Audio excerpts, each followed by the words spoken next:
신약성경 67면 마가복음 8장 27절에서 30절 말씀까지 우리 4절밖에 안 되니까 우리 다 같이 한번 한 목소리로 다 같이 읽도록 하겠습니다. 시작. 예수와 제자들이 빌립보 가이사랴 여러 마을로 나가실새 길에서 제자들에게 물어 이르시되 사람들이 나를 누구라고 하느냐. 제자들이 여짜와 이르되 세례 요한이라 하고 더러는 엘리야 더러는 선지자 중에 하나라 하나이다. 또 물으시되 너희는 나를 누구라 하느냐. 베드로가 대답하여 이르되 주는 그리스도시니이다 하매 이에 자기의 일을 아무에게도 말하지 말라 경고하시고. 우리 아멘. 윤대롱 목사님 나오실 때 한번 할렐루야로 크게 환영하겠습니다. 할렐루야.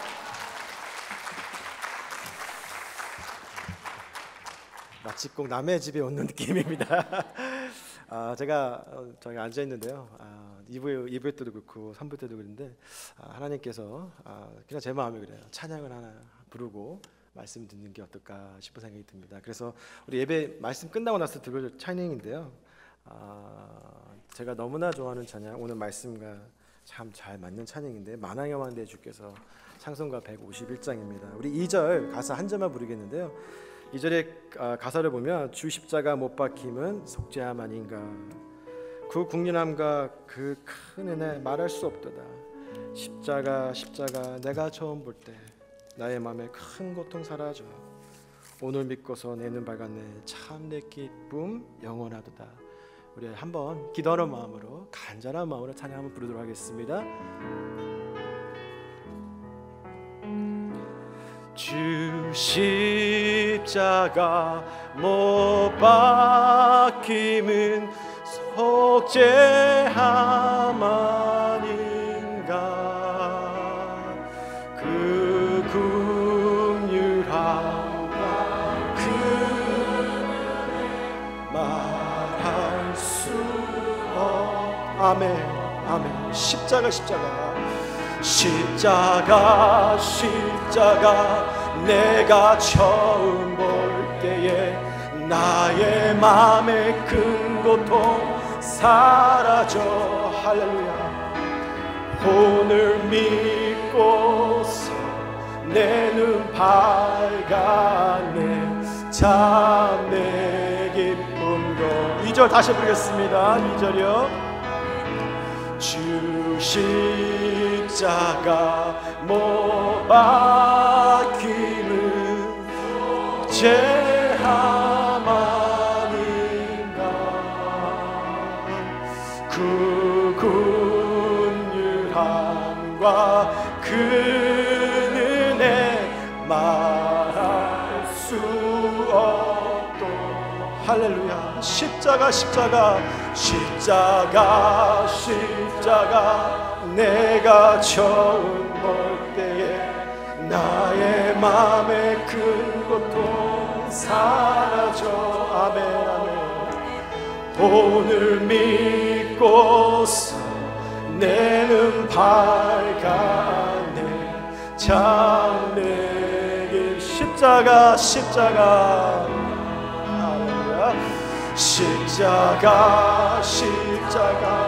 내가 처음 볼 때에 나의 마음의 큰 고통 사라져. 아멘 아멘. 오늘 믿고서 내 눈 밝았네. 참 내 기쁨 영원하도다.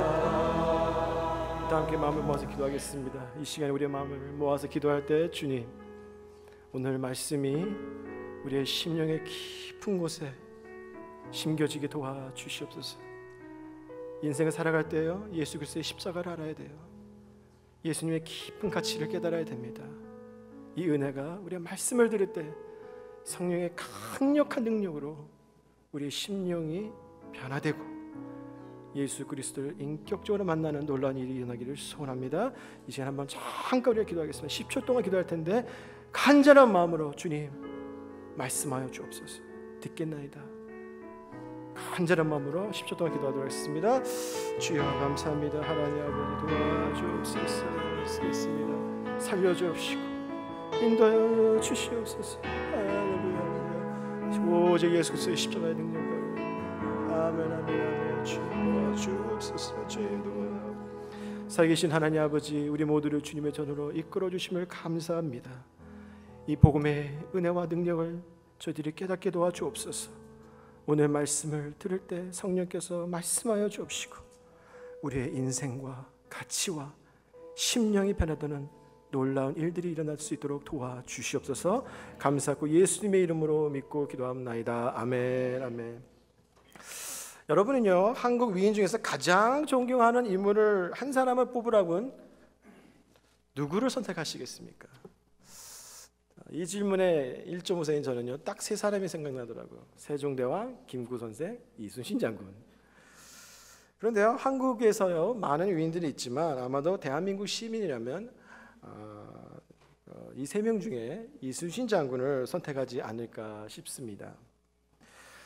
사실 이순신 장군은요 23전 23승의 업적을 이룬 아주 세계 해군사에서도 비교할 수 없을 정도로 전무후무한 업적을 남겼습니다.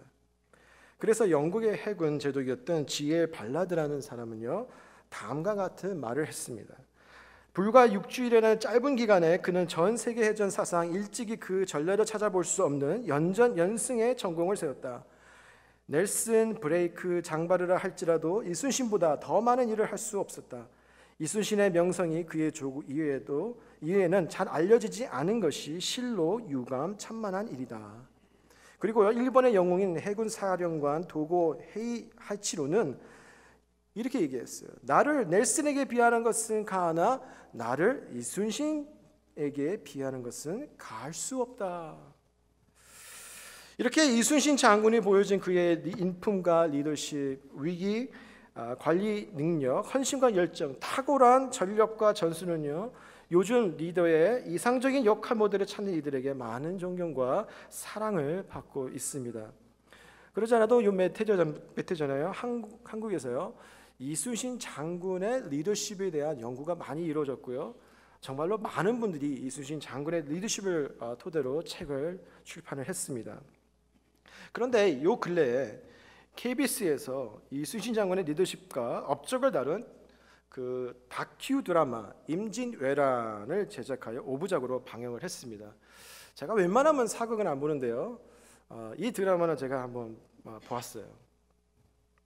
이순신 장군이 소수의 배와 수군을 데리고 전쟁에서 연전연승하는 부분을 보면서 제 마음에 참 많은 감동을 받았습니다. 그리고 이순신 장군이 마지막 전쟁에서 장렬하게 전사하는 부분을 보면서요 1.5세지만 제 눈에 눈시울이 뜨거워지는 것을 느낄 수가 있었어요. 그러고 보면서 제가 나도 한국인이구나 그런 생각이 들었습니다. 하지만 저의 마음을 가장 뭉클하게 한 부분은요 바로 두려움을 한 줌의 용기로 변화시키고 그 작은 용기를 키워 전장과 국면을 전환시킬 커다란 불길을 일으켰던 이순신 장군의 두 가지 질문이었어요. 어떻게 보면요 너무나 초라해 보이고 연약해 보이는 수군 앞에서 이순신 장군이 던진 이 두 가지 질문이 저의 마음을 뛰게 만들었습니다. 그러면 그 두 가지 질문이 뭘까요? 이것입니다. 우리는 누구를 위해서 싸우나? 그리고 두 번째 질문은요, 우리는 왜 싸우나?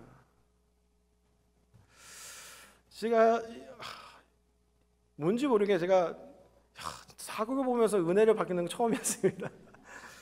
이 질문이 계속해서 제 마음에, 제 머릿속에 맴도는 거예요.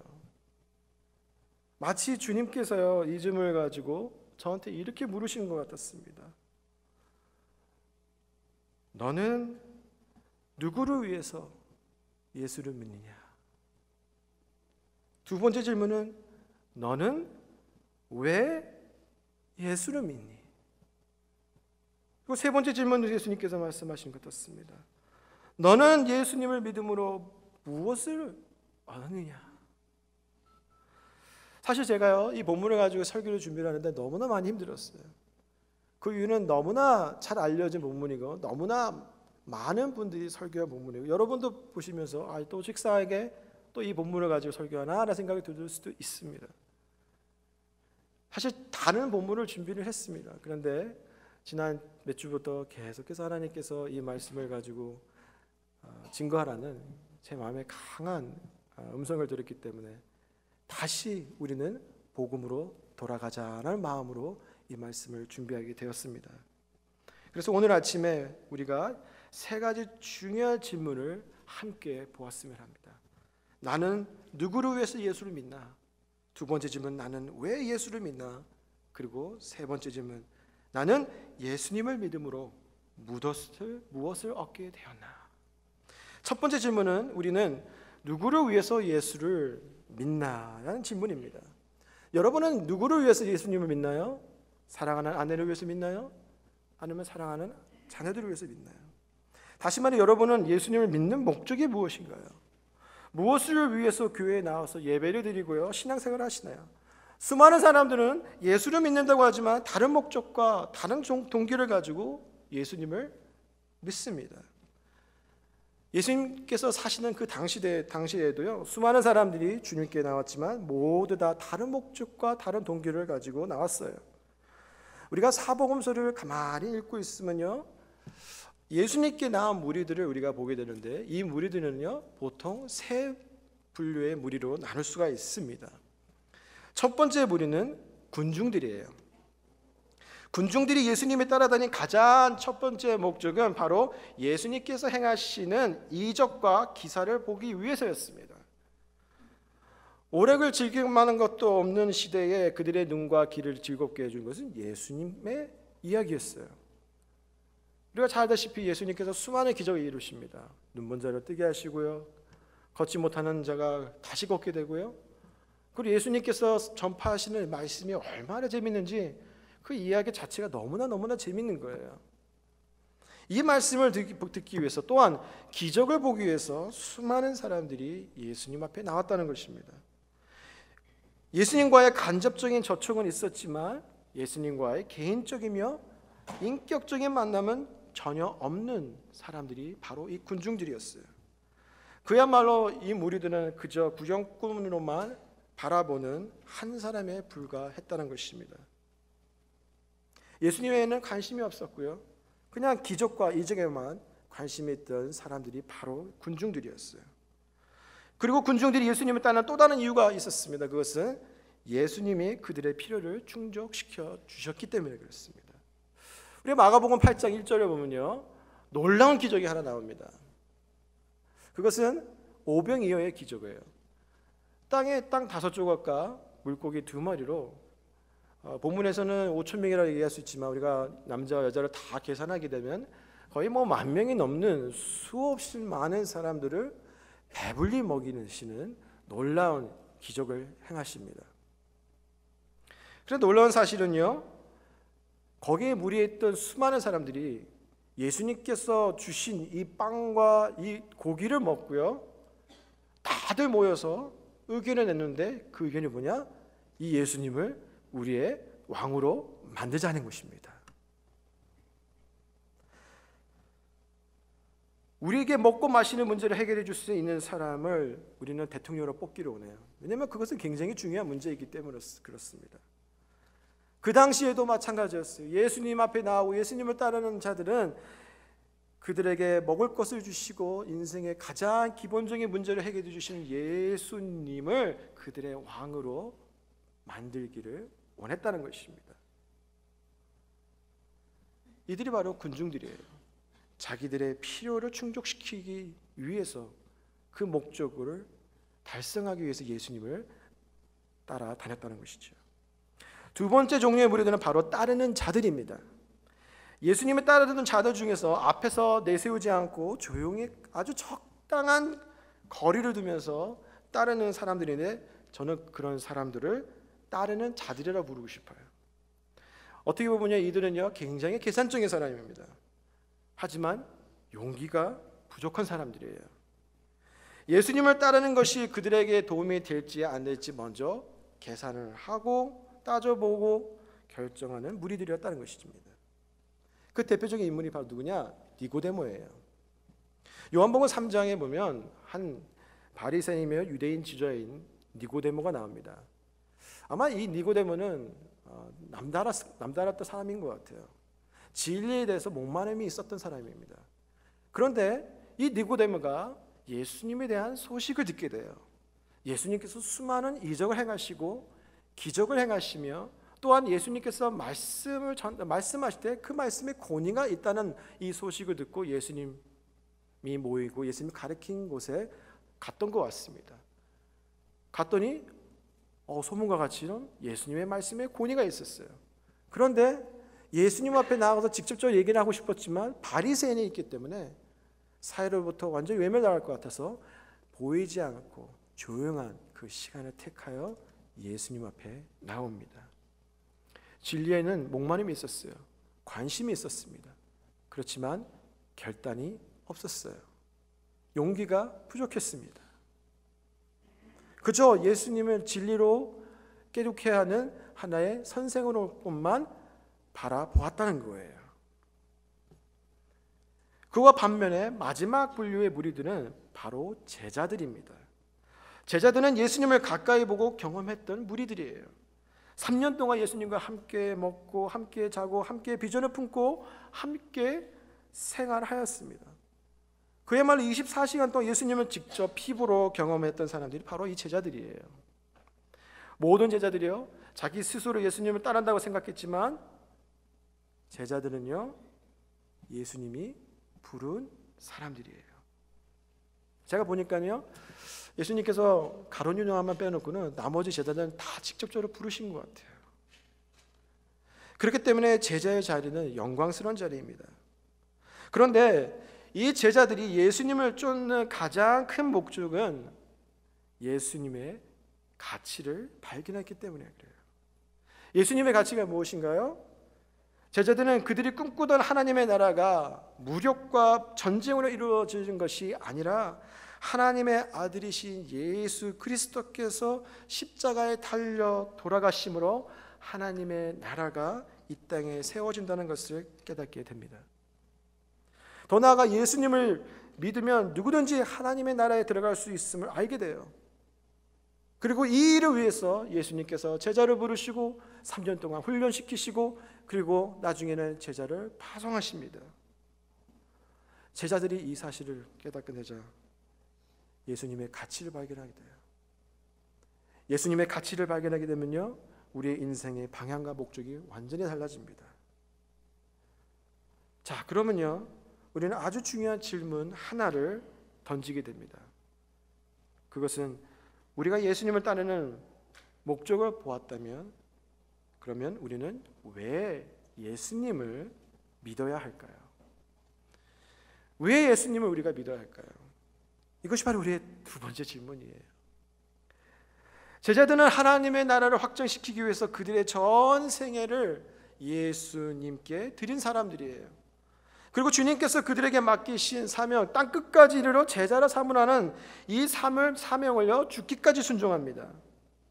그런데요, 세상적인 관점에서 볼 때는요, 이 제자들이 완전 미친 사람들 같아요. 이해가 되지 않습니다. 아니, 예수가 누구이길래 그냥 단순한 목수였고 어떻게 보면 정말로 밑바닥에 서 있는 그 젊은 청년이 같이 보였는데 이 사람을 위해서 제자들이 그들의 모든 것을 다 내려놓고 믿고 따르다는 것입니다. 어떻게 보면요, 그들의 결정이 너무나도 무모하며 무책임한 행동처럼 보일 수밖에 없습니다. 하지만 오늘 본문을 통해서 우리는 제자들이 이런 결정을 내릴 수밖에 없는 이유 두 가지를 발견하게 됩니다.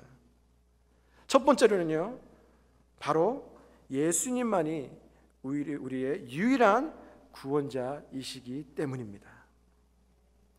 오늘 본문에서 예수님께서 제자들을 한 곳으로 다 모으세요. 다 모으십니다. 그리고 제자들에게 질문 하나로 툭 던지세요. 아마도 제자들이 굉장히 기분이 좋았던 것 같아요. 8장에 보면 1장에 보면 오병이어의 기적이 일어나죠. 또 예수님께서 이런저런 수많은 기적을 이적을 행하십니다. 그걸로 인해서 수많은 사람들이 예수님의 제자에게 와서 형 나도 한번 예수님의 제자를 끼고 싶은데 도와주십시오. 이런 얘기도 있었던 것 같아요. 예수님께서 제자들을 부르십니다. 그리고 제자들에게 이제는 물으세요. 사람들이 나를 누구라고 하느냐? 이 질문을 던지세요. 이 질문을 딱 던지자마자 한 제자가 자신 있게 일어나서 얘기합니다. 선생님, 제가 만나본 사람 중에서 선생님을 가르쳐 세례 요한이라고 합니다. 우리가 잘 아다시피 세례 요한은요, 선지자 중에서 어떻게 보면 가장 위대한 선지자라고 할 수 있습니다. 예수님의 길을 닦아놓은 선지자예요. 그리고 가장 영향력을 미쳤던 목회자이자 선지자였습니다. 또 다른 제자가 일어나 얘기합니다. 선생님, 제가 만나본 사람들은 선생님을 가리켜 엘리야라고 합니다. 엘리야는요, 선지자 중에서 가장 능력을 행했던 선지자 중에 하나입니다. 그래서 아다시피 갈멜산에서 바알 선지자 450명과 싸워서 당당하게 이겼던 사람이에요. 이 말을 다 들으시고 예수님께서 이제 제자들을 향하여 물으세요.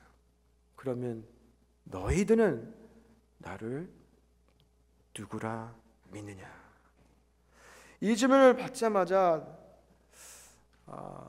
제자들이 얘기를 할 것 같은데, 아마 제자들이 이 황당한 질문을 받고 질문을 대답 못했던 것 같아요. 그러자 우리가 사랑하는 베드로가 자신 있게 일어나서 얘기합니다. 선생님, 당신은 그리스도이시요 우리가 그토록 기다렸던 메시아, 바로 구원자이십니다. 사랑하는 성도 여러분, 메시아는 누구인가요? 메시아는요, 특별한 사역을 위해서 하나님의 기름 부음을 받은 존재라는 뜻입니다. The anointed one. 그럼 메시아가 해야 할 특별한 사역은 무엇일까요? 당시에는요, 수많은 유대인들은 하나님께서 메시아를 보내서 그들을 민족적 역경과 고난 가운데 구원과 해방을 가져다 주실 것이라 믿었어요. 하지만 예수님께서는 당신을 메시아로 소개하실 때에는 우리를 죄와 사망에서 구원하시러 오신 영혼의 구원자라고 소개를 하십니다. 이 일을 위해서 예수님은 앞으로 그가 십자가를 지시고 죽게 되실 것을 제자들에게 말씀해 주세요. 참 놀라운 것은요, 베드로가 예수님 앞에 얘기를 하죠. 예수님은 메시아입니다. 그 말이 듣자 자연스럽게 모든 제자들은 메시아, 이제 우리를 로마에서 해방해 주시지 그 메시아구나라고 생각했을 텐데, 그것을 아시고 예수님께서는 바로 그 후에 예수님께서 이 땅에 오신 것은 로마 정부로부터 해방하기 위해서 온 게 아니라 너의 죄와 사망으로부터 구원하기 위해서 이 땅에 내가 내려왔다는 사실을 제자들에게 말씀해 주십니다. 이 사실에 대해서 사도 바울은 이렇게 얘기해요. 로마서 3장 9절 12절의 말씀을 보면, 그러면 무엇을 바라야 하겠습니까? 우리 유대 사람이 이방 사람보다 낫습니까? 전혀 그렇지 않습니다. 유대 사람이나 그리스 사람이나 다 같이 죄 아래 있음을 우리가 이미 지적하였습니다. 성경에 이렇게 기록되어 있습니다. 의인은 없다, 한 사람도 없다. 깨닫는 사람도 없고 하나님을 찾는 사람도 없다. 모두가 곁길로 빠져서 쓸모없게 되었다. 선한 일을 하는 사람은 없다, 한 사람도 없다. 무슨 말입니까? 우리 모두가 하나님의 심판 아래 있다는 것이에요. 그렇기 때문에 우리는 영원한 사망과 그들 아래에서 두려움과 고통 가운데 살 수밖에 없는 존재였다는 것입니다. 하지만 하나님께서는 이런 우리를 불쌍히 여기셔서 우리 모두를 빛과 생명의 길로 인도하시기 위해서 당신께서 직접 이 낮고 낮은 땅으로 내려오셨다는 것입니다. 여러분, 2001년도 9월 11일 오전 9시에 어디에 계셨나요? 저는 그때를 아주 정확하게 기억하고 있습니다. 2001년도 9월 11일 오전 11시에 저는 저희 신학교에서 헬라어를 공부하고 있었어요. 열심히 공부를 하고 있는데 갑자기 교수님 한 분이 노크도 안 하고 문을 탁 따고 들어오시더라고요. 그랬더니 헬라어를 가르치고 계시는 교수님한테 귓속말로 얘기하시더니 나가세요. 헬라 선생님께서 강의를 하시다 마시고 분필 내려놓으시고 모두 다 채플로 가자고 얘기를 하시더라고요. 무슨 이유 때문에 채플로 가라고 하시는지는 잘 몰랐어요. 그런데 채플에 가서 채플에 들어가니까 학자님께서 지금 뉴욕의 쌍둥이 빌딩이죠, 월드 트레이드 센터에 테러리스트 어택으로 인해서 지금 빌딩에 불이 타고 있는데 모든 사람이 그 안에 빌딩에 있는 모든 사람들이 무사히 귀환할 수 있도록 기도를 합시다, 이렇게 얘기를 했습니다. 9.11 재난 당시 뉴욕 경찰관 소방관들에 대한 이야기는 저희 마음에 영원히 새겨져 있어요. 수많은 사람들의 진술에 따르면 무너져 내려가는 빌딩을 피하기 위해서 도망칠 때 경찰관들과 소방관들은 빌딩을 향하여 달려갑니다. 그리고 모든 사람들에게 외쳐요. 도망치십시오. 도망치십시오. 아마도 그들은요 목숨을 잃을 수도 있을 것을 알았지 않았을까 싶습니다. 당시에요 2001년도 9월 10일 오전 10시경에 당시 이제 그 월드 트레이드 센터에서 일하고 계시는 우리 한국 분이 한 분이 있었습니다. 이동훈 씨예요. 이동훈 씨는 월드 트레이드 센터 노스타워 83층에서 직원들과 함께 아침 회의를 시작했다고 합니다. 그 시간이 정확하게 8시 반이었대요. 8시 30분. 그러다 15분이 흐른 후에 8시 45분, 46분경에 건물 전체가 흔들리는 강한 충격을 느꼈다고 합니다. 그래서 무슨 일인가 싶어가지고 TV를 켰대요. TV를 켜서 보니까요, 그분이 일하고 있는 사무실 바로 위층에서 연기가 나는 것을 보았다고 합니다. 그것을 보고 아차 싶어가지고요, 이분이 자기 직원들을 데리고 그 즉시 바로 그 1층으로 계단을 타고 내려왔다고 합니다. 그런데요, 한참 걸어서 내려오고 있는데 40층 아래서부터 갑자기 박수 소리가 막 터지더래요. 아니, 건물이 타고 있는데 왜 사람들이 박수를 칠까? 그런 생각을 했었는데 얼마 있지 않아 왜 사람들이 박수를 치는 것을 이유를 알았다고 합니다. 그것은 수십 명의 소방관들이 그 무거운 산소통과 도끼를 들고요 1층부터 40층까지 걸어서 직접 올라오고 있었대요. 참 대단하죠. 그런데요, 한 명씩 올라가는데 그 중에서 한 사람과 이분과 딱 눈이 마주친 거예요. 이분은요 무사히 내려와서 탈출했습니다. 근데 탈출하자마자 얼마 있지 않아서 쌍둥이 빌딩에 내려앉은 거예요.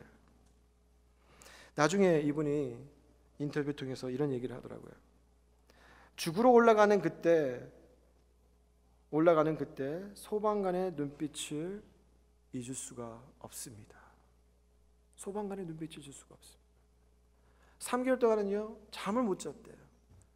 잠을 자려고 눈을 감으면 그 봤던 그분의 눈빛이 생각이 나서 너무나 죄책감과 죄송해서 잠을 잘 수가 없었다고 합니다. 사랑하는 여러분, 왜 예수님의 제자가 왜 예수님을 믿을 수밖에 없었나요?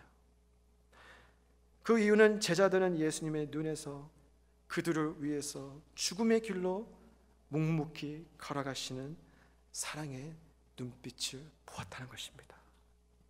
저는 제자 중에서 예수님을 3번 부인한 베드로가 생각이 나더라고요. 예수님과 베드로의 눈빛이 딱 맞았을 때 과연 어떤 생각이 났을까? 평생 그것을 기억했을 것입니다. 죄와 사망의 어두운 그늘 가운데 갇혀있는 그들을 향하여 도망치라고 외치는 하나님의 아들의 목소리가 들었을 거예요. 이들을 영원한 죽음의 문턱에서 구원함을 받은 자들의 힘을 제자들은 깨달았다는 것입니다.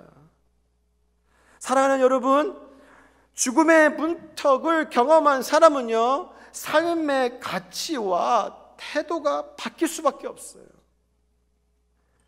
이동훈 씨도 마찬가지였어요. 나중에요 제가 조선일보 이번에 단독 인터뷰를 봤는데요, 이번에 인터뷰 마지막 부분에 이런 고백을 하더라고요. 어떤 고백이었냐? 세계 무역센터는 화이트 칼라들이라면 한 번쯤 근무했으면 하고 바라던 곳입니다. 하지만 아무리 잘나고 부자고 권력이 있어도 미래에 어떤 상황이 닥칠지는 아무도 모릅니다. 나도 큰 꿈이 있었습니다. 하지만 아둥바둥 살면서 꿈을 이룬다는 것이 별 의미가 없다는 생각을 하게 되었습니다. 남의 눈치 안 보고 가족들과 많은 시간을 보내면서 일하겠다고 결심했습니다. 그 후 골프를 끊었고 출장도 주말에는 가지 않겠다고 회사에 얘기했습니다. 즐길 수 있을 때 가족과 즐기며 사는 게 행복이라는 것을 깨달았습니다.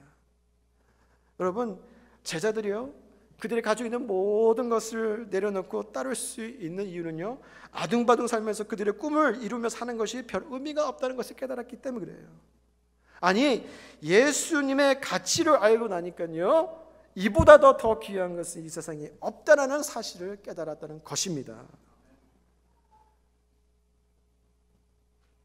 그 이유는 예수님이 우리를 죽음에서 살려주셨습니다. 자, 두 번째 이유는 예수님은 우리의 왕이 되시기 때문입니다. 그렇기 때문에 우리가 예수님을 믿을 수밖에 없어요. 예수님 당시에 수많은 유대인들은 그들의 메시아가 올 것이라고 간절히 믿고 기다렸습니다. 그리고 그들의 메시아가 이 땅에 오면 로마로부터 정치적인 자유와 독립을 가져다 줄 것이라는 바람과 소망이 있었어요.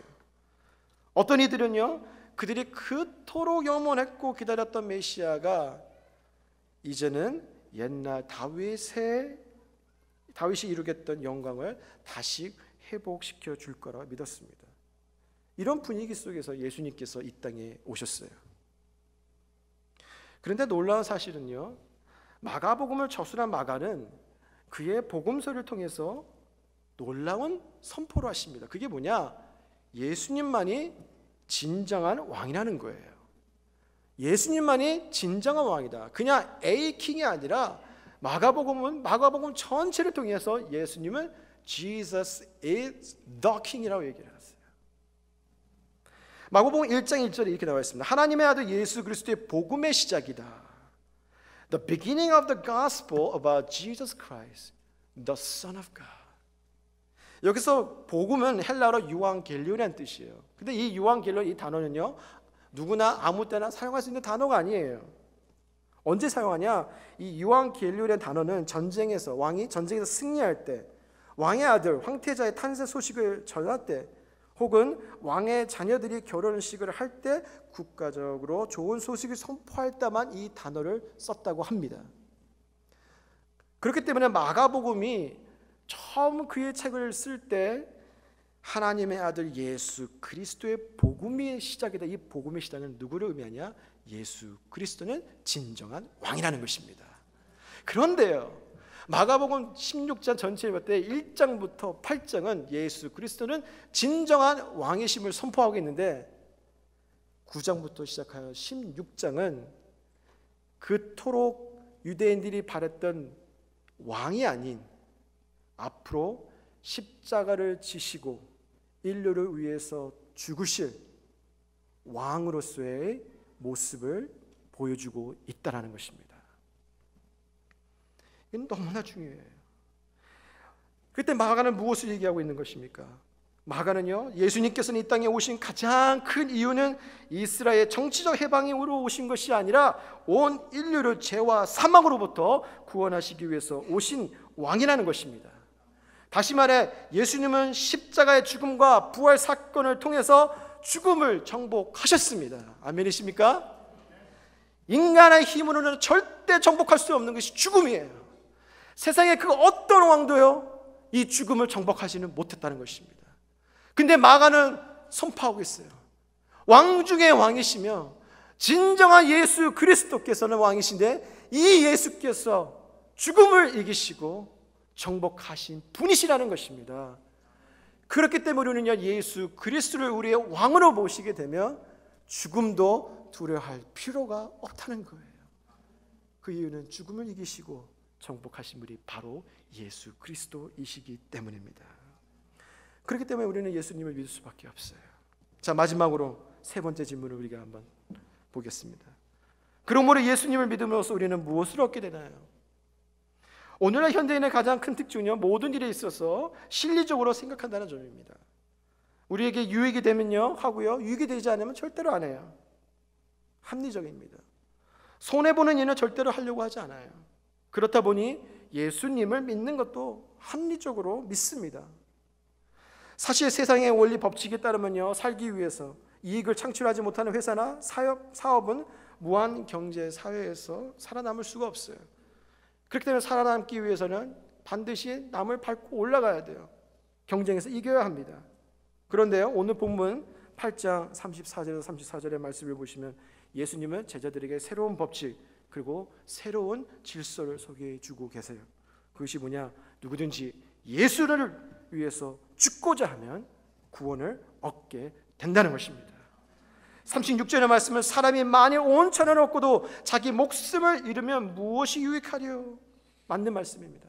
아무리 이 세상에 많은 재물을 쌓고 부귀영화를 이 땅에서 누린다 할지라도요, 영생을 소유하지 못한다면 그 모든 것이 헛된 것이라는 것입니다. 요한복음 14장 6절, 이렇게 너무나 잘 아는 말씀입니다. 예수님께서 이렇게 말씀하십니다. 예수께서 이르시되 내가 곧 길이요 진리요 생명이니 나로 말미암지 않고는 아버지께로 올 자가 없느니라. 그렇습니다. 예수님만이 유일한 길이에요.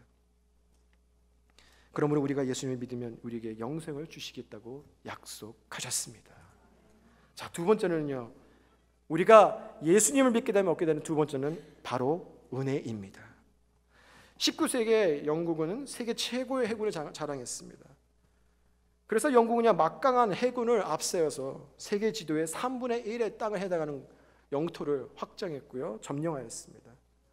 영국이 19세기에 세계 최고의 해군이 될 수 있었던 가장 큰 이유는 빅토리아 여왕이 있었기 때문에 그렇습니다.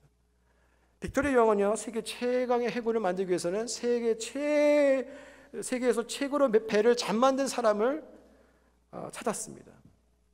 수많은 시간과 노력 끝에 결국에는 세계에서 최고로 배를 잘 만든 사람을 찾았어요.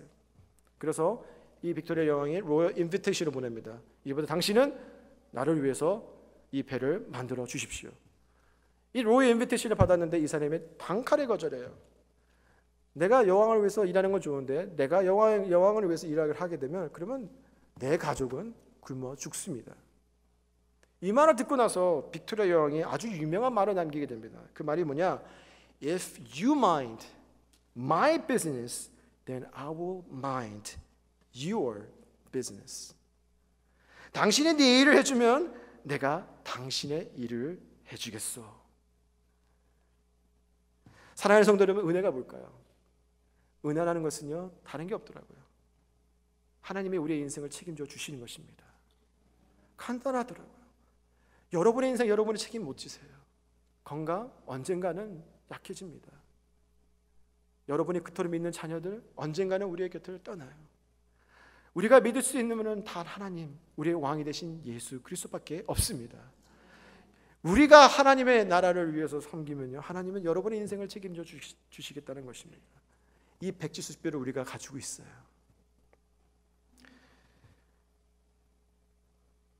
그렇습니다. 우리가 예수님을 믿고 주님을 일을 하면 주님께서 우리의 일을 책임져 주십니다. 결론을 맺겠습니다. 지난 5월 19일에 세계에서 가장 비싼 다이아몬드 보석이 탄생했습니다. 갑자기 자매들의 눈빛이 달라지는데요.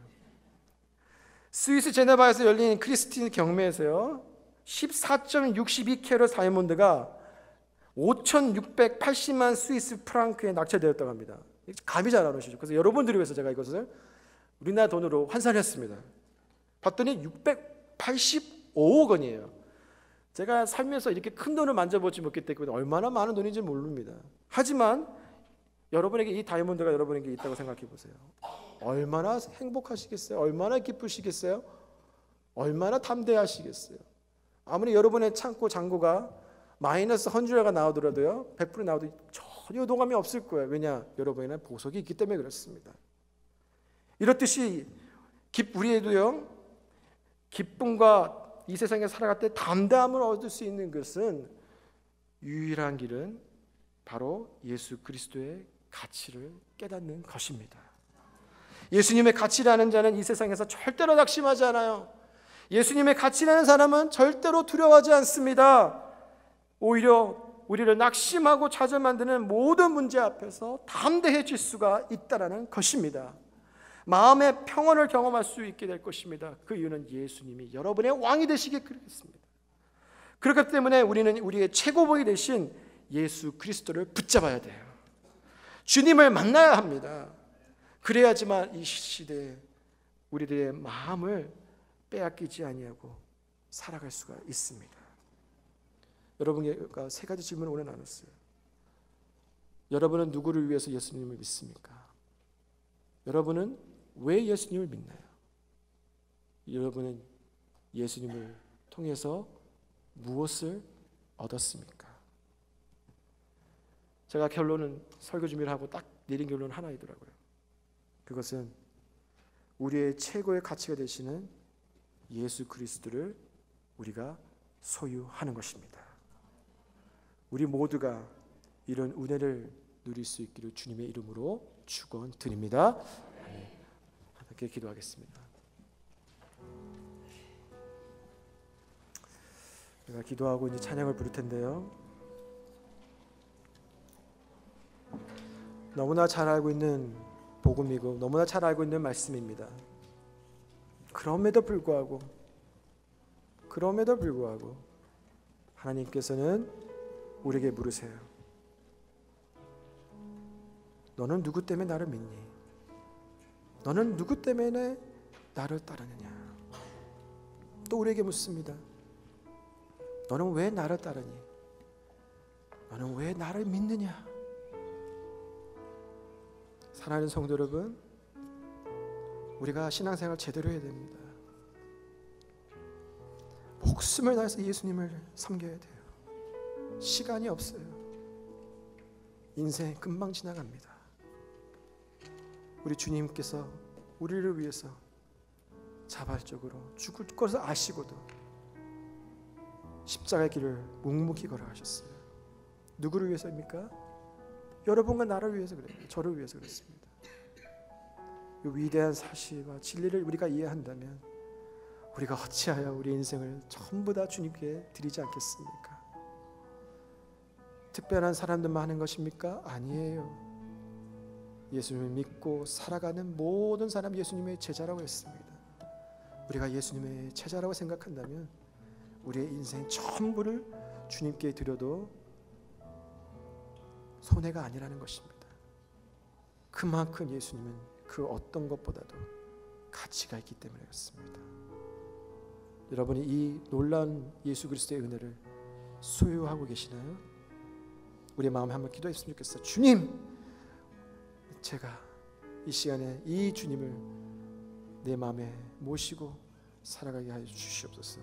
우리의 간절한 마음으로 우리 짧게 한번 기도하도록 하겠습니다. 기도하겠습니다.